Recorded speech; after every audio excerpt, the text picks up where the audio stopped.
Vamos al libro de los jóvenes. Empezamos bien. Al libro de Génesis. No hay ningún libro de jóvenes en la iglesia, aunque todos valen para los jóvenes. Pero vamos al libro de Génesis. Y es que se me ha mezclado José con Génesis y me ha salido Jónesis. Bueno, sabéis que estamos viendo la vida de José. Nico, ¿tienes la portada esta sobre la vida de José? Y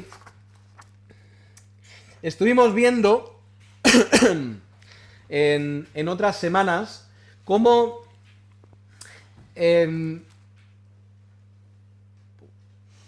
Jacob como padre no ha hecho realmente un buen trabajo con sus hijos, porque sus hijos repiten el pecado que él hacía, que era sobre todo el de engañar, era su carácter. Él engañó en su vida y los hijos engañaron. También las mujeres verían el carácter de Jacob y también engañaron igual que hizo Jacob. Y hablé un poco de la responsabilidad del padre en la familia y cómo el hombre debe estar implicado y debe ser un ejemplo. Si vamos a leer, por fin, después de un par de semanas, vamos a leer el principio de la historia de José. Por fin, después de 2 días de introducción, capítulo 37 de Génesis.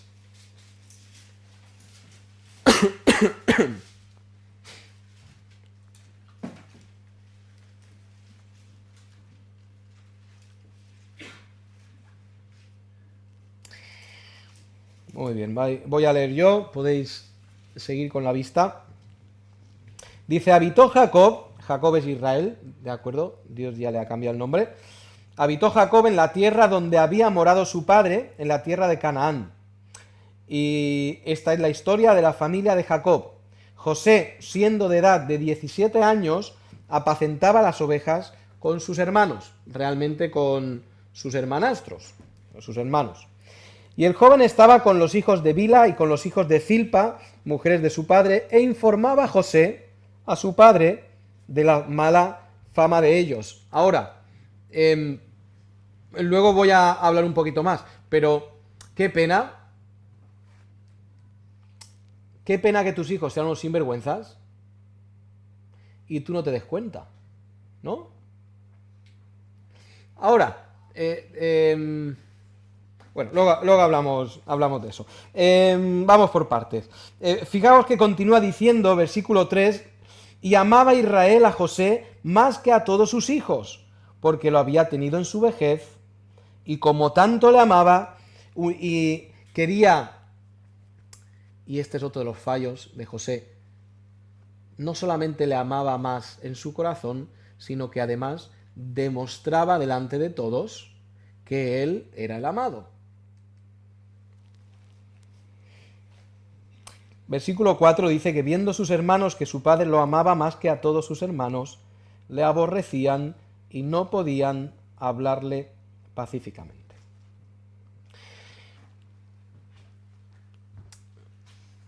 Lo primero que vamos a ver, tengo una diapositiva después, Nico, con los 4 puntos de la predicación.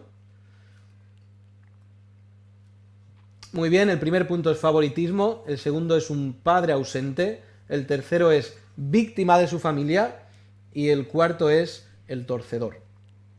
Y el primer fallo que vemos en esta familia, y hasta ahora estamos viendo principios bíblicos, pero sobre todo principios para la familia, sabiendo que aquí hay familias, sabiendo que necesitamos el consejo bíblico para educar a nuestras familias y también teniendo una representación de jóvenes, los cuales, si Dios lo permite, tendrán en algún momento una familia. Así que abrid bien los pabellones auditivos, porque el primer fallo que comete Jacob es tener un favorito. Él tiene a todos sus hijos y hay uno al cual ama más. Y claro, si esto se quedara en su corazón, igual no sería bueno, pero no sería tan evidentemente malo como es. Fijaos, ¿Qué es lo que provoca? Y aquí hemos leído la respuesta. ¿Qué es lo que provoca que los hermanos aborrezcan a José? Es el favoritismo. Vale, ¿quién está provocando entonces que sus hijos se aborrezcan los unos a los otros? Es Jacob, ¿no? Jacob, con este favoritismo, está empujando, él sin saberlo, y imagino desde su ignorancia como padre, está empujando a sus hijos a aborrecer a José.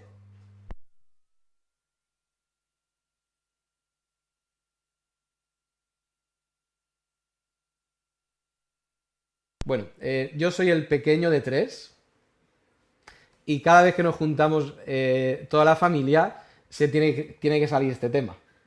Israel es el mimado. Israel siempre ha sido el mimado. Siempre le han tratado diferente por ser el pequeño. Y claro, yo desde mi punto de vista digo que no, que absolutamente no. Que yo toda la ropa la he recibido de segunda mano, todas las bicis me llegaban a mí de segunda mano, que yo no he estrenado nunca, y tenemos así ese debate constructivo en la familia. Por supuesto, siempre de buena manera. Mike se ríe mucho, será porque es pequeño como yo. Y la cosa es que, ¿cómo se traduce el favoritismo de Jacob en la vida cotidiana? Entended que estamos en una época donde los niños desde bien pequeños están trabajando. No es como ahora que igual hasta los 30, hasta los 25 no se empieza a trabajar. Sin insultar a ningún joven, desde luego. Pero ahí se empieza a trabajar desde que el niño tiene la capacidad de hacer algo con sus manos. No está haciendo tonterías ni otras cosas, está trabajando, porque es necesario. El favoritismo, ¿no creéis que se traduciría, esto no lo dice la Biblia, esto es suposición mía, en José hace los trabajos mejores? Oye, hay que limpiar las porquerizas. ¿Quién va? Que vaya Rubén. ¿Quién hay que arar todo este campo? Que vaya Judá. José no. José no, porque es mi amado. Puede que José estuviera exento de muchas de las peores tareas y los hermanos fueran los que se tenían que comer esas tareas tan complicadas. Yo creo que es lógico. Seguramente más trabajo para todos, seguramente menos para José, porque es el amado. Ahora, esto no es nuevo en la vida de Jacob, porque vamos a dar ahora un salto al pasado, en el capítulo 29.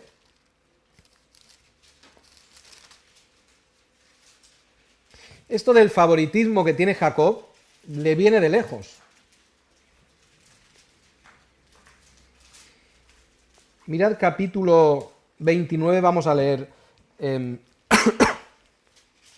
Os pongo un poco de trasfondo, y es que Jacob ha ido a la tierra de Harán, a la tierra donde está Labán, y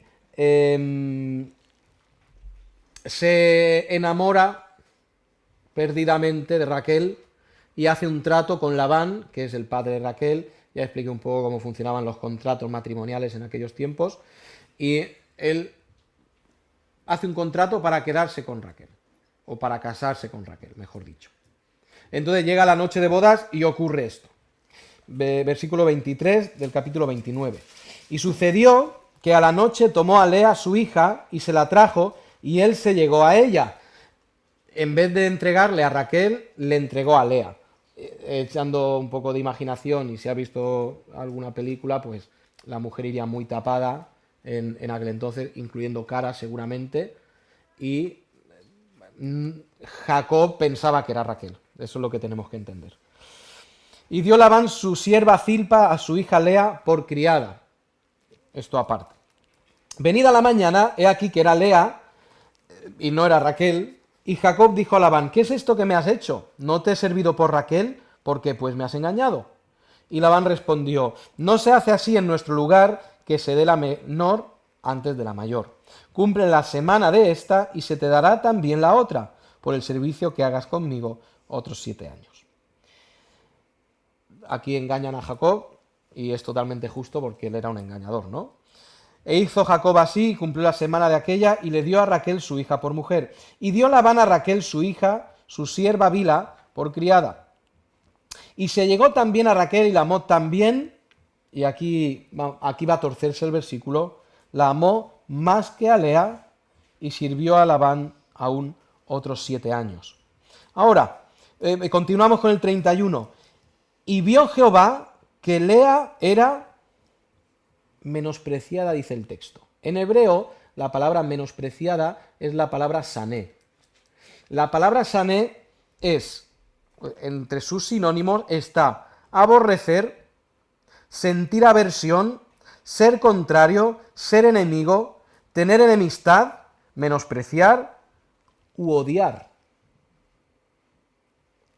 ¿Sabéis que el traductor, delante de todas estas palabras, él cogió la palabra menos fuerte, pero en el original sería bien traducido que Lea era aborrecida.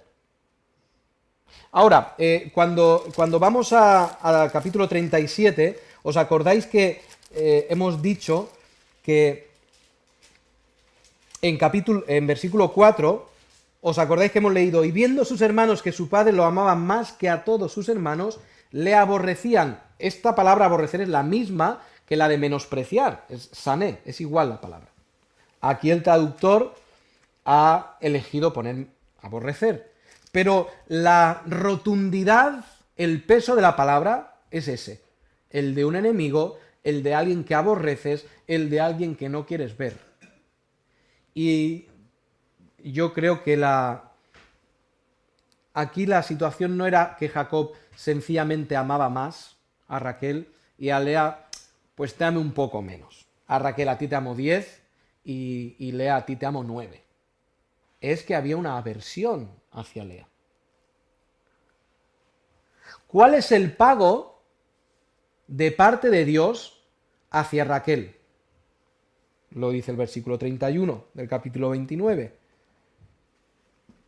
Pero Raquel era estéril. Y yo veo eso como un pago, porque si seguimos leyendo, venga, vamos a seguir leyendo.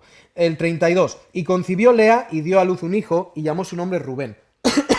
Porque dijo, ha mirado Jehová mi aflicción, ahora por tanto me amará mi marido. Concibió otra vez y dio a luz un hijo y dijo, por cuanto oyó Jehová que yo era menospreciada, me ha dado, menospreciada esa palabra también es sané, podría ser aborrecida. Por cuanto oyó Jehová que yo era aborrecida, me ha dado también este, y llamó su nombre Simeón. Fijaos, ¿quién está por su favoritismo perjudicando a Raquel? Es otra vez Jacob. Lo mismo que hace con su hijo años después, mostrarle favoritismo a él y por lo tanto hacer que la gente se vuelva contra él, lo hace con sus mujeres. Amando a una, aborreciendo a otra, Dios da a la otra hijos y a Raquel la hace estéril. Versículo 1 del capítulo 30. Venga, vamos del 34. Concibió otra vez, esto es Lea, y dio a luz un hijo y dijo, ahora esta vez se unirá mi marido conmigo porque le he dado a luz 3 hijos, por tanto llamará su nombre Leví. Y fijaos, porque aquí tiene mucho significado los nombres de los hijos. El primer nombre es Rubén y significa Dios ha visto mi aflicción y me ha recompensado con un hijo, cosa que a Raquel no. Y dejadme que haga un paréntesis para decir que en esa cultura ser estéril, y yo creo que lo sabéis porque se ha dicho muchas veces, ser estéril era una maldición. Y ser una mujer realizada tenía que ver con la cantidad de hijos. Si tú tenías muchos hijos, eras muy bienaventurada, y si tenías poco, pues eras muy poca bienaventurada. Entonces, fijaos, el primero se llama Dios ha visto mi aflicción y me ha recompensado. El segundo se llama Leví, que es: por fin se unirá mi marido conmigo, por fin después de esto mi marido me amará, porque le he dado 2 hijos y Raquel no le ha dado ninguno. Y el otro, el tercero, concibió otra vez y dijo: esta vez alabaré a Jehová, y le llamó Judá.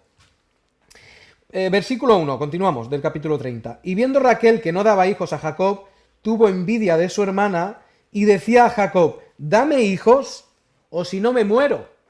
Y esto no viene de una persona indolente que le da igual tener hijos. No, esto agarra por la solapa a Jacob y después de decirle 40 lindezas, le dice esto que más o menos suena bien: o me das hijos o me muero. Y Jacob se enojó contra Raquel y dijo: ¿soy yo acaso Dios que te impidió el fruto de tu vientre? Y aquí reconoce que el que había secado el vientre de Raquel era Dios, y yo voy a decir en castigo por ser amada más que Raquel. Y esto al final es un castigo para Jacob. Y bueno, a partir de este versículo ya empieza el tema de las concubinas. Jacob tiene uno de sus problemas en su familia, es el favoritismo que él siente hacia sus hijos y hacia su mujer. Y esto desequilibra la familia y provoca toda esta serie de problemas y de males, porque hay favoritismo. ¿Qué provoca esto en la familia? Provoca que la familia entonces no sea lo que en principio fue establecido que debía ser la familia. Un grupo que están unidos por su sangre, que se aman, que se protegen, que se cuidan, donde el padre como líder ama a todos y es el líder el que va por delante, dando ejemplo a todos. La madre es ese socorro perfecto, y la palabra, cuando la Biblia habla de ayuda idónea, la palabra literalmente es socorro. La mujer, el socorro perfecto que completa al hombre, y que no puede ser completo el hombre sin ese socorro de la mujer. Y estos dos, como un matrimonio, como un equipo, lideran a una serie de hijos que se aman, que se respetan, que aman y que respetan a sus padres. Esto es lo que Jacob no ha conseguido, sino ha conseguido lo contrario. Ha conseguido sus mujeres, y culturalmente hay que entenderlo, lo de las mujeres, pero ha conseguido que sus mujeres se odien y que sus hijos se odien. Y no hay ninguna clase de éxito como padre. Es un desastre esta familia. Y lo ha provocado Jacob. Dije la semana pasada, el hombre siempre es responsable, pero no siempre es culpable. Y en este caso hay responsabilidad y hay también culpabilidad. Él es el que lo ha hecho. Y creo que en tema de favoritismos, creo que todos vamos a estar un poco de acuerdo en que es algo malo para la familia. Yo conocí una familia, no la conocéis, así que no hagáis cálculos. Conocí una familia, no la conoceréis nunca, seguramente. Conocí una familia donde ellos querían tener chicas y tuvieron un chico primero y una chica después. Y el chico muy rebelde, y en una de esas discusiones a los padres se les ocurrió decir: nosotros no te queríamos, queríamos una chica. ¿Podéis imaginar el daño en el corazón de ese niño? Y claro, eran gente cercana a mí y yo viví un poco esa situación, voy a decir. Y ya podéis imaginar el dolor en el niño. Y claro, cada vez que ocurría algo, el niño salía con lo mismo. Es que no me queréis porque yo no era deseado, queréis más a mi hermana, patapín, patapín, patapón. Dios Dios no muestra, en ese sentido malo, Dios no muestra favoritismo entre sus hijos. Dios no ama a unos muchísimos y les viste de ropas espléndidas y ama a otros menos y le dice, mira, tú tira de cualquier manera, vístete con lo que pilles por ahí y a seguir. Dios nos viste a todos con la ropa de quién. No es una ropa muy bonita, de marca o... No, Dios nos viste a todos con la ropa de Cristo. Porque su manto de justicia ha sido puesto sobre nosotros. Fijaos aquí, abro un paréntesis para una paradoja, que yo sé que os gustan las paradojas. Cristo está muriendo en la cruz y ¿qué están haciendo con sus vestidos? Están repartiéndolos. Mira, tú este trozo, yo este trozo, tú el manto, yo la capa. ¿Y sabéis mientras lo que está pasando espiritualmente? Que Dios está cogiendo la ropa de Cristo, que es una ropa de justicia, ¿y haciendo qué? Repartiéndola, igual que los soldados, pero repartiéndola ¿entre quién? Pues entre sus hijos, entre los que creían en él, entre nosotros, al final. La ropa de Cristo, el manto de Cristo, que es el manto de justicia, nos viste a todos.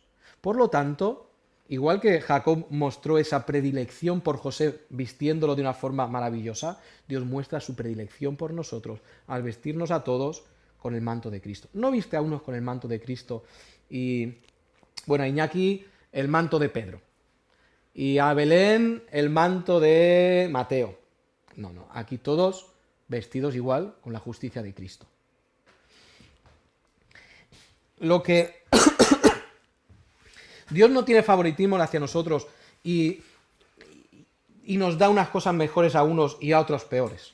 Ahora tú dirás, tú estarás ahí sentado y tú dices, pues mira, a mí me parece que mi vida es más difícil que la de este. O a mí me parece que yo he pasado por más dificultades que este. Yo he tenido que sufrir una vida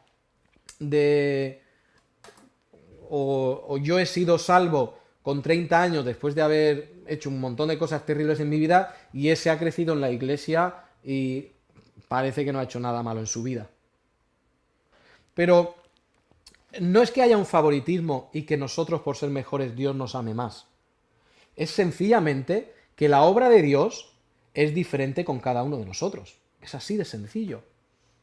Decía esta mañana que el conocimiento de Dios no tiene límites, ¿cierto? Y como Dios conoce el corazón, Dios conoce exactamente por qué situaciones Él quiere hacerte pasar para perfeccionarte. Es así de sencillo.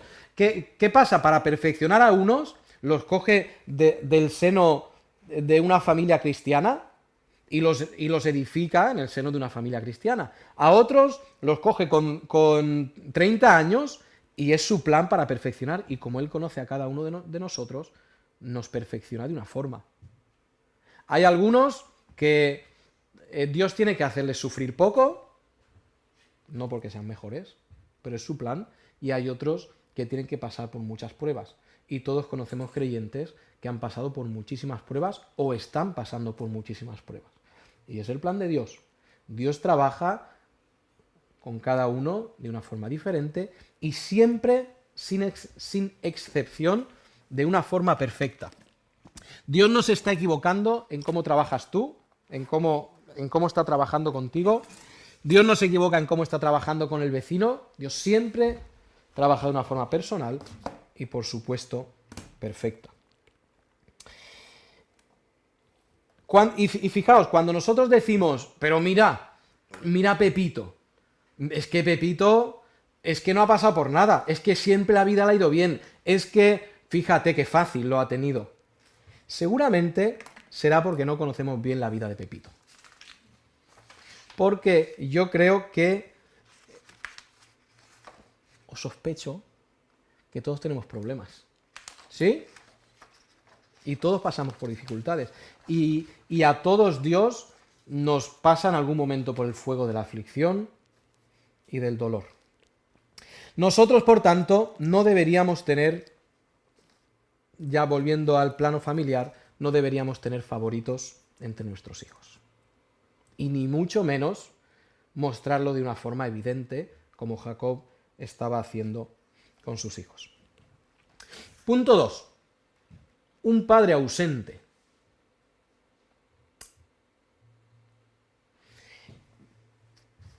Es muy curioso que continúa la historia, volviendo a Génesis 37.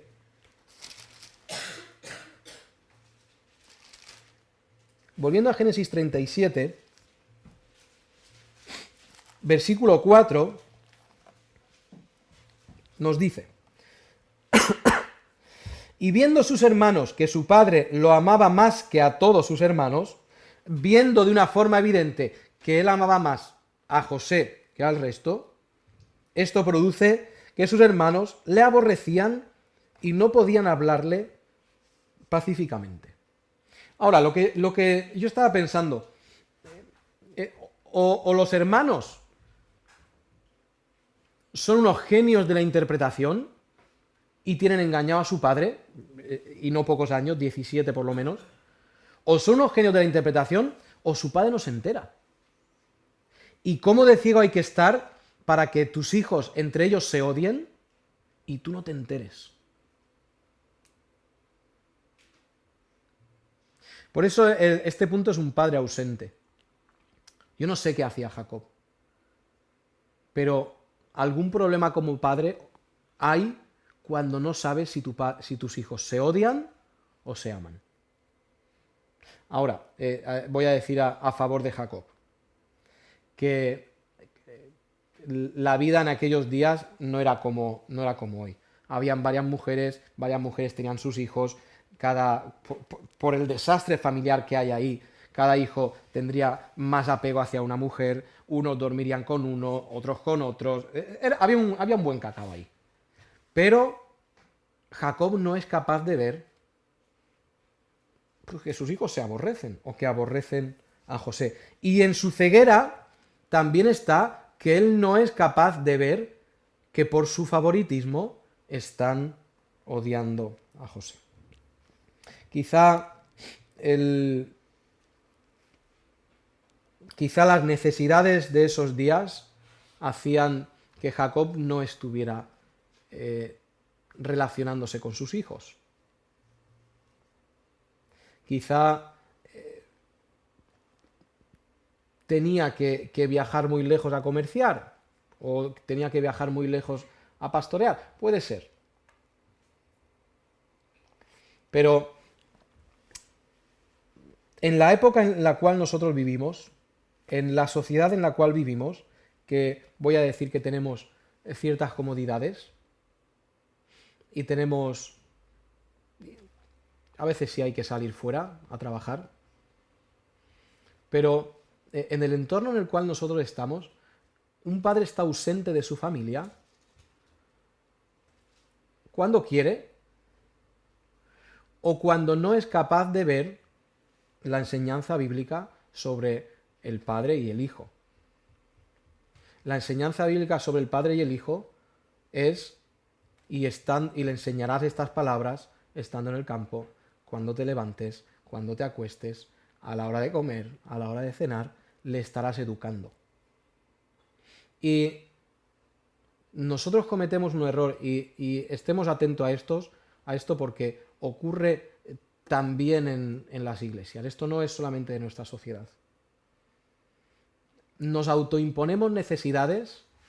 Mi hijo tiene que tener, mi hijo tiene que tener, mi hijo no puede tener algo de segunda mano, mi hijo no puede ir con ropa que no sea de cierto tipo. Entonces yo tengo que ausentarme del hogar, trabajar más horas para poder suplir necesidades que yo me he creado. Y esto es la sociedad en la que vivimos, ¿eh? Hijos,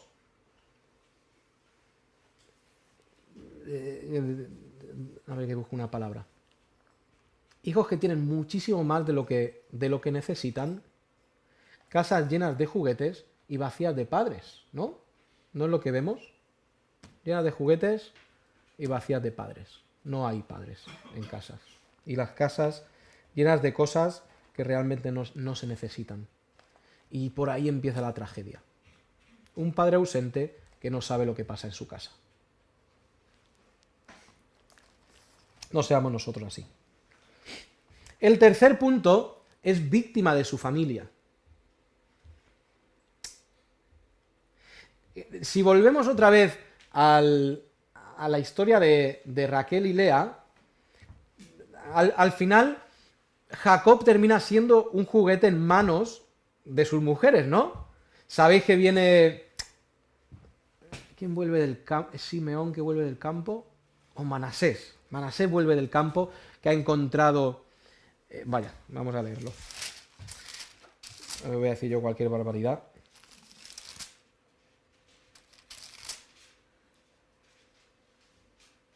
Mandrágoras es lo que había encontrado. Fue Rubén, no voy a acertar yo. Fue Rubén en tiempo de la siega de los trigos y halló mandrágoras en el campo y las trajo a Lea su madre. Y dijo Raquel a Lea: te ruego que me des las mandrágoras de tu hijo. Y ella respondió: es poco que hayas tomado mi marido, sino que también te has de llevar las mandrágoras de mi hijo. Y dijo Raquel: pues dormirá contigo esta noche por las mandrágoras de tu hijo. Él se ha convertido al final en una mercancía, ¿no? Y están negociando, y esto es de risa, ¿no? Pero están negociando por estar con Jacob, con unas flores, por estar con Jacob. Y todo esto lo ha provocado él. Cuando volvemos al capítulo 37, Jacob llega a ser víctima de sus hijos. Claro que llega a ser víctima de sus hijos. Sus hijos más adelante le van a hacer sufrir durante un montón de años, padecer, y llorar las veces que llorara por su hijo. Y sabéis, es lo que él ha creado.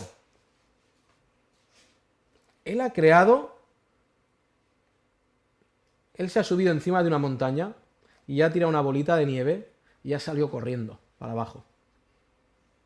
Y sabéis que la bola va cogiendo nieve y él va mirando para atrás y al final le atropella su propia familia. Lo que él ha creado, la familia tal y como él la ha hecho, le ha causado la ruina. Y nosotros, claro, dando un paso atrás de la sociedad, viéndolo desde fuera, con toda la enseñanza bíblica que tenemos, nosotros entendemos la sociedad en la que estamos. Familias que son desastres, familias, y hace poco ha salido una noticia de una familia desastrosa, ¿no? Que la madre mata a los hijos y... cosa que revuelve el estómago. Y es la sociedad que los hombres han sembrado y están recogiendo. Y esto empieza en la misma familia. Padres ausentes, que no educan a sus hijos. Y su esperanza es ser una familia muy feliz y que todo les vaya bien. Y la pena, no siempre, pero la pena es que muchas veces vemos familias desastrosas por estos fallos que estamos viendo, favoritismos o un padre desconectado. Dejadme que diga también, Jacob no crea esta familia, Jacob no crea este desastre que finalmente le atropella, no lo hace ni de la noche a la mañana, ni lo hace de golpe, ni lo hace... voy a decir lo que quiero decir. Jacob crea este desastre con pequeñas decisiones, seguramente con pequeñas palabras, con formas de hablar a la que ama y a la que no ama, al hijo que ama o a los hijos que no ama, con su forma de hablar, con sus decisiones, con sus palabras. Y esto son cosas en principio pequeñitas y que parece que no van a ser no van a causar un daño muy grande. Pero son esas cosas, las pequeñas decisiones, las actitudes, la forma de hablar, lo que finalmente lleva a este desastre. Por lo tanto, nosotros debemos cuidar nuestra forma de hablar, nuestras decisiones. Nosotros como padre, estoy hablando en este momento, como padre, como madre también, a la hora de educar, medir esas cositas pequeñas. Cómo hablamos, cómo enseñamos, cómo nos dirigimos a ellos, si hay favoritismos, si no lo hay. todo eso. Termino diciendo sobre el torcedor. El torcedor no es en este caso Jacob, sino que en este caso el torcedor es Satanás. ¿Por qué uso esa palabra? Porque Satanás es el que quiere torcer todo lo que Dios ha creado. Lo hizo desde lo más básico, que es torciendo a Adán. Ahí empezó a torcer toda la humanidad. Y cada cosa que Dios ha proyectado de una forma, como por ejemplo una familia, el gusto de Satanás, ¿qué es? Torcerlo. Y que el niño no respete a su padre y que el padre no ame ni eduque a su hijo. Y ahí es donde Satanás empieza a torcer. Satanás tuerce las familias. Satanás tuerce las iglesias. Satanás tuerce cualquier cosa que toca. Satanás tuerce a la mujer para quitarle de su papel y decirle, no, tú ahora no eres mujer, tú eres lo que tú quieras ser. Tú eres mujer, pero ya no te voy a decir yo cómo tienes que ser, tú sé cómo tú tengas que ser. Al hombre le dice, no hace falta que tú lideres, tú échate ahí un ladico en el sofá y no molestes mucho. Y así es como se va torciendo todo lo que Dios ha hecho. Y lo va torciendo Satanás, porque él es experto en eso. Dios tuerce a los gobiernos que muchas veces en vez de proteger y de guardar, destruyen a su propio pueblo, exprimen a su propio pueblo, roban a su propio pueblo. No hace falta tener mucha imaginación para verlo. Dios tuerce, Satanás, el torcedor, tuerce iglesias. Y en vez de ser un grupo de hermanos que se aman, que se protegen, que se animan, crea lo contrario, un grupo de personas que se pelean y que se comen y se muerden. Tengo aquí, Dios tuerce también a pastores. Y si entras en YouTube, verás a muchos pastores que en vez de entregar su vida por el rebaño, lo que están es sacando la vida al rebaño para tenerla a ellos y tener su avión y su yate, por supuesto. Dios tuerce también, estamos entre adultos, Dios tuerce el sexo también. Algo creado como hermoso, y Dios dice que es hermoso un lecho sin mancha, sin mancilla, un lecho puro. Y Satanás ha torcido tanto el sexo que lo ha hecho algo sucio y aborrecible. Y no hace falta que os dé muchos detalles para que lo entendáis. Porque el torcedor es lo que está haciendo. ¿Cómo conservamos nosotros nuestras familias? ¿Cómo conservamos nuestras iglesias? Entendiendo el plan de Dios para las familias, para las iglesias, para la mujer, para el hombre, para la sociedad, para el gobierno, para el pastor, y así en cada cosa, en cada área de nuestra vida. La única forma de hacer las cosas rectas es seguir lo que Dios nos dice en su palabra. Hemos visto hoy un par de fallos más de Jacob. Veremos también algún fallito de sus hijos, pero será la próxima semana. Vamos a orar. Eterno Dios y Padre, gracias porque, aunque nosotros somos de naturaleza torcida también, Señor, tú eres un Dios justo, un Dios recto, y Padre, necesitamos, queremos saber o entender tus directrices para cada ámbito de nuestra vida. Ruego en especial por los jóvenes que tienen muchas posibilidades delante de ellos, muchas oportunidades de hacer las cosas bien, también muchas oportunidades de destruir sus vidas. Señor, guárdalos. Ruego por los matrimonios, por los padres también. Hemos visto en negativo cómo fue Jacob, y ruego que nos encontremos esta mañana padres que en positivo podemos ser de ejemplos para otros padres. Gracias por tus muchas misericordias, en el nombre de Cristo. Amén.